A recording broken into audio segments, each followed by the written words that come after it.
돼 있다는 후추나가 아닐까? 리상포 국방부장 그리고 그 전임 국방부장이었던 웨이펑어까지 다 문제가 돼서 잡혀갔었거든요. 현재 중국의 인민해방군 수뇌부에는 여러 문제가 있다. 이건 틀림없다고 봐야 되겠죠. 당장 9월 3일 승전절에 시진핑 주석이 수만 명의 병력을 앞에 놓고 사열을 할 텐데 시진핑 주석이 사실상 실각했지만 꼭두각시로 나와서 거기서 사열을 했다. 뭐 이렇게 해방군의 민심이 흉흉하지 않을까? 뭐 이런 의문들도 가질 수 있는 거고요.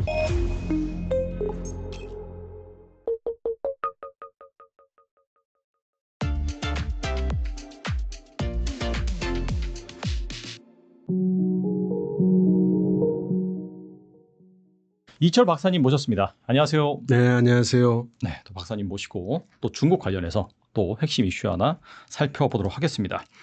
뉴욕타임즈가 최근에 이제 보도한 걸 보니까 중국 공산당 중앙군사위원회 7명 중에서 이제 3명이 체포되거나 실종됐다라고 이제 보도를 했는데 이 사람들이 모두 시진핑 주석이 발탁했던 핵심 장군들이다 이렇게 이제 밝혔어요. 그래서 이 부분에 대해서 좀 관심이 많은 것 같은데 뭐 이러한 상황을 좀 어떻게 해석해야 될까요? 예. 확실히 이 군사위원회 성원 중에 처벌을 당하게 된 사례가 나타난 거는 굉장히 특이한 큰 사건이고요. 다만 이거를 시진핑 주석의 권력 약화라든지 또는 실각이라든지 이런 것으로 이어서 해석하기에는 좀 무리가 있어 보입니다. 그리고 이것이 어느 날 갑자기 나타난 현상은 아니고요. 작년 한 6월경부터 시작을 해서 시진핑 주석이 키워왔던 소위 로켓군에 대한 여러 가지 이슈들이 있었는데 그중에서 특히 무기 개발과 구매 관련해서 불미스러운 일들이 있었다는 소문이 있었고 그에 따라서 작년에 로켓군의 10수명에 해당되는 장군들이 잡혀가는 그런 사건이 있었거든요. 네. 그 끝자리에 말씀하신 리상포 국방부장 그리고 그 전임 국방부장이었던 웨이펑어까지 다 문제가 돼서 잡혀갔었거든요. 그리고 작년 12월 31일 마지막 날에 국방부장이 새로 임명이 됐는데 동준이라고 하는 해군 장군이 국방부 장관이 됐어요. 네. 그럼에도 불구하고 군사위원회의 위원으로 이름을 못 올렸습니다. 그래서 이것은 임시 조치로 해석되는 것이고요. 따라서 지금 현재 중국의 인민해방군 수뇌부에는 여러 문제가 있다. 이건 틀림없다고 봐야 되겠죠. 하지만 그런 것들이 이제 시진핑 실각과 연결 짓는 건 다소 좀 무리가 있다. 그렇게 이제 볼 수 있는 거겠네요. 네. 그리고 최근에 후추나 중국 인민정치협상회의 부주석의 공개 행보가 뭐 눈에 띈다 이런 얘기가 나오더라고요. 후추나는 최근 경제체제 개혁 심화 주제로 열린 정협 상무회의를 이끌었는데 이게 부주석 서열 2위인 후추나가 상무회의를 이끈 것이 좀 이례적이다라는 평가를 뭐 받고 있어요. 한때 후진타오 전 주석이 후계자로 낙점한 후추나의 정치 활동이 강화된 것은 좀 어떻게 해석해야 될까요? 그 후추나에 대해서 사람들의 시선이 집중되는 것은 그동안 후추나 부주석이 죽은 듯이 조용히 지냈기 때문입니다. 그렇죠. 활동이 거의 없다가. 네. 활동이 사실은 있었는지 없었는지도 모르죠.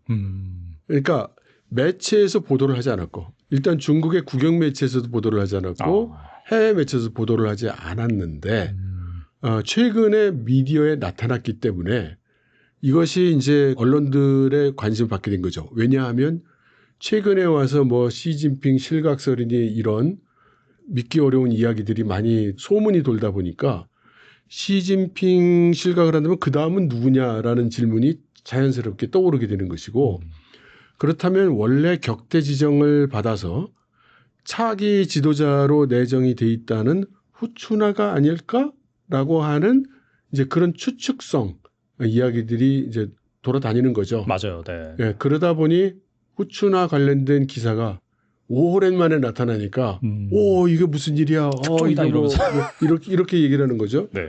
근데 사실 보면은 뭐 별로 중요한 일 아니에요. 예, 정협이라는 조직 자체가 사실은 흔적기관 같은 조직이고 예, 뭐 그렇게 중요한 일을 하는 것도 아니기도 하고요. 그러면 최근에 이제 정치 행보가 불거진 거는 뭐 특별한 이유가 있나요? 그러면?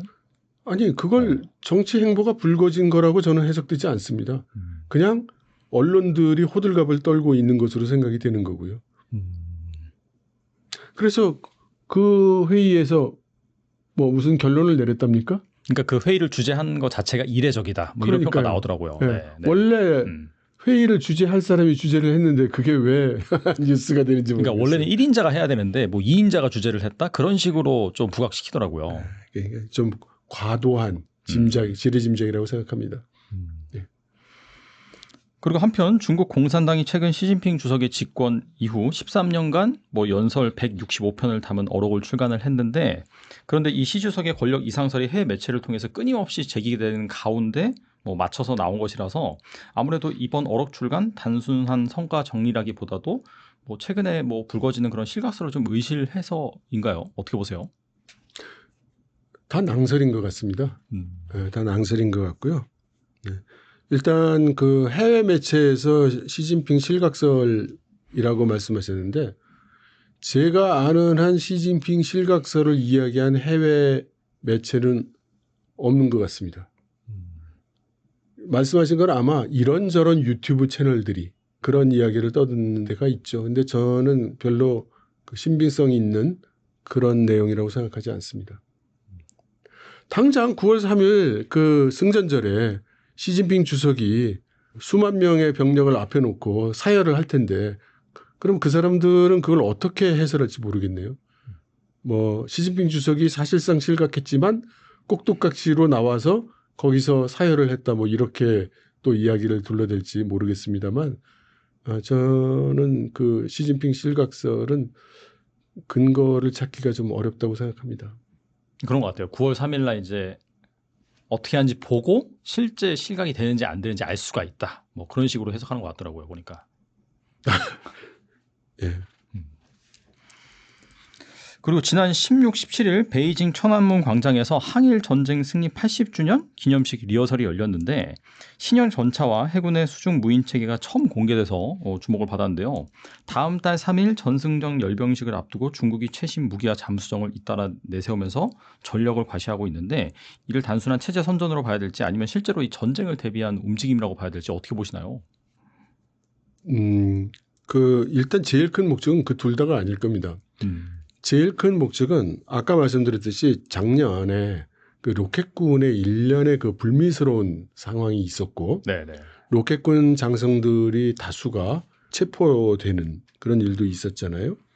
그러면 당연히 지금 로켓군 괜찮은 거야? 이런 의문이 떠오르고 그럼 당연히 그 잡혀간 이유가 군수 관련한 부정, 신무기 개발에 대한 문제라고 지금 다 이렇게 이야기가 돌고 있는데 그러면 인민해방군이 개발했다는 무기는 제대로 개발이 된 거야? 그 무기들은 제대로 나온 거야? 품질에는 문제가 없어? 기능에 문제가 없는 거야? 이런 의구심들이 당연히 일어나지 않습니까? 그렇죠. 그리고 해방군의 그 민심이 흉흉하지 않을까? 뭐 이런 의문들도 가질 수 있는 거고요. 그러니까 시진핑 주석 입장에서는 그러한 의문들을 일소할 필요가 있죠. 그래서 대규모로 9월 3일 전승절 군사 퍼레이드를 보이면서 새로운 무기도 많이 보여주고 우리가 지금 개발해온 무기에 신무기 문제없다. 그리고 우리 인민해방군 문제없다. 우리 인민해방군 싸울 준비가 되어 있어. 그리고 해방군은 나에게 충성하고 있어. 이런 것들을 이제 보여줄 정치적 필요성이 있는 거겠죠. 한간에서 나오는 그런 뭐 루머 이런 것들을 잠재우기 위한 그런 액션이라고 볼 수도 있겠네요. 그러면. 예, 아마 그런 루머가 시진핑 주석한테 중요하기보다는 중국 내부의 여론, 중국 내부의 의구심들을 일소할 필요가 그것이 가장 우선이겠죠. 그러니까 그런 얘기들이 계속해서 나오니까 중국 내부에서도 뭔가 이상한데? 라는 그런 부분을 불식시키기 위한 그런 뭐 액션이다. 그렇게 보는 건가요? 그러면? 그러니까 그 말씀이 맞는데 원인 결과 관계를 외부에서 그렇게 얘기하니까 내부가 거기에 대한 의구심을 가질 것이다 라는 그 부분이 그 원인의 인과관계가 그렇게 성립된다고 보지 않습니다. 그러면은 그냥 로켓군 이거는 그냥 원래 팩트니까 그런 부분에 대해서 뭐 네. 내부의 그런 의구심을 불식시키기 위함이다. 그렇게 정리하면 될까요? 네. 그리고 트럼프 대통령은 시진핑과의 통화로 자신이 재임하는 동안에는 뭐 중국이 대만을 침공하지 않을 것이다라는 약속을 받았다. 이제 네. 그렇게 밝혔는데요. 반면 중국 외교 당국은 별다른 입장을 내놓지 않고 있어서 과연 중국이 이 미국의 입장을 뒤로 하고 대만 침공을 고수할 수 있을까요? 어떻게 보세요? 미국의 입장이라기보다 시진핑 주석이 그런 발언을 했을까 안 했을까 이렇게 생각해 본다면 안 했다면 중국 정부가 그런 식으로 얘기하지는 않았을 겁니다. 안 했다 우린 이렇게 얘기할 거예요. 근데 그렇게 얘기하지 않고 이것은 대만 문제는 우리 내부 문제다 이렇게 얘기를 했거든요. 그것은 아마도 시진핑 주석이 정말로 그렇게 말을 했을 가능성을 시사한다고 봅니다. 하지만 문맥이 중요한 거죠. 무슨 얘기를 어떻게 하다가 그 발언이 나왔는지를 모르는데 그 문장만 딱 따가지고 내가 대통령으로 있으면 시진핑 주석이 대만을 공격하지 않는다고 해서 이 부분만 딱 따가지고 해석할 수는 없다고 봐요. 그러면 예를 들어 트럼프 대통령이 한 연임을 한 번 더 하면 지금 미국 헌법상으로 못하는 걸로 알고는 있습니다만 네네. 만일에 그런 일이 발생한다면 그러면 중국 공산당은 트럼프 씨가 또 대통령을 하니까 우리는 대만 공격 못하겠네 이럴 거라는 뜻일까요? 그러니까 이것도 앞뒤 상황과 문맥을 파악해야 정확한 해석이 가능할 것 같습니다. 뭐 애매하네요. 결론은 그러면은 뭐 무조건 안 한다도 아니고 뭐 한다도 아니고 여지를 좀 남겨놨다 이렇게 볼 수 있는 거겠네요. 그러면. 그렇죠. 그러니까 우리가 그 궁금해야 될 부분은 어떤 상황에서 어떤 문맥으로 어떤 논리에서 그런 말이 나왔을 가능성이 있을까라는 거를 우리가 분석하는 것이 더 중요하다고 생각합니다. 그리고 중국은 푸제남에 전자식 캐터펄트를 장착했다고 대대적으로 홍보했지만 정작 CCTV에 방영된 뉴스에선 실제 이륙 장면이 없이 그림자 화면만 내보였거든요. 핵 추진도 아닌 함선에서 과연 전자식 캐터펄트가 제대로 작동할 수 있을지 보여주기식 선전이다라는 그런 비판이 있는데 이거 어떻게 보시나요? 진실은 알기 어렵죠. 그런데 푸제남의 캐터펄트가 올라가기 전에 그 전에 그 중국이 만든 우리로 치면은 독도함 같은 강습함에 전자식 캐터펄트가 먼저 장착이 됐었습니다. 근데 그 캐터펄트는 용량이 그렇게 큰 게 아니었고 소위 드론, 무인기를 발사하는 그런 캐터펄트로 알려졌어요. 그리고 푸제남에 올라가 있는 캐터펄트가 한 대가 아니에요. 캐터펄트가 3대인가 올라갔습니다. 그러면 에너지 소모가 굉장히 큰 거기 때문에 캐터펄트가 제대로 할 수 있겠냐는 의문이 드는 건 뭐 당연합니다. 그래서 저는 어떻게 생각하느냐면 그러면 실제로 동작하지 않는 캐터펄트를 무려 3개나 항공모함에 장착을 하고 다닐 이유가 있는가? 그걸 뭐 3개씩이나 다느냐? 그런 생각이 들고요. 그래서 캐터펄트 자체가 동작하지 않을 가능성보다는 캐터펄트를 장착한 이 항공모함이 소위 대양 함대로서 역할을 하기보다는 근해 작전용일 가능성이 크다. 그쪽에 가깝지 않는가 이렇게 추측을 하고 있습니다. 그리고 지난 13일 남중국해 스카보로 암초 인근에서 이 중국과 필리핀 간 군사적 긴장이 다시 고조가 됐습니다. 보니까 여기 사상자도 좀 있는 것 같더라고요. 네. 특히 같은 해역에 미 구축과까지 전제가 되면서 분쟁이 단순한 영유권 다툼을 넘어서 미국이 얽힌 국제 문제로 확산이 되고 있는데 이 남중국해 정세는 어떻게 보시는지 궁금하네요. 남중국해 문제는 뭐 어제 오늘의 이야기는 아니고 중국은 이제 소위 내해화를 주장하면서 자기네 영토고 자기네 영해라는 입장인 거죠. 그리고 그것을 가랑비에 옷 젖듯이 조금씩 주장해서 지금은 아주 노골적으로 자기네들 영해라고 주장하고 있는 중이죠. 게다가 미국 구축함에 대해서 뭐라고 발표를 했냐면 인민해방군이 미국 구축함을 몰아냈다라고 발표를 했거든요. 그런데 거기에 대해서 미국 쪽에서 반박하는 성명이 나오지 않았어요.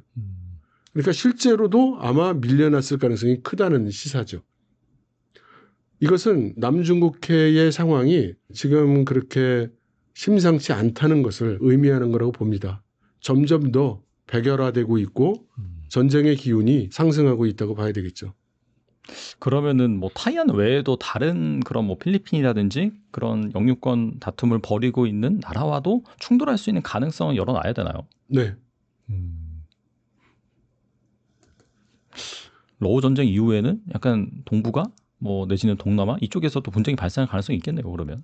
그렇죠. 그래서 트럼프 대통령 입장에서는 빨리 우크라이나 전쟁을 종식시켜야 아, 그 역량을 중국에 대비할 수가 있겠죠. 그러니까 사실 뭐 최근에서도 보니까 그냥 휴전이 아니라 아예 종전으로 간다는 그 푸틴의 요구가 많이 반영이 됐다라고 하는데 네. 그게 단순히 뭐 트럼프가 푸틴을 좋아해서 그런 브로맨스 그런 분위기가 아니라 빨리 네. 이 러시아 이슈를 정리를 해야지 예. 이 중국에 집중할 수 있으니까 네. 그런 일련의 과정이다 이렇게 보면 되겠네요. 네.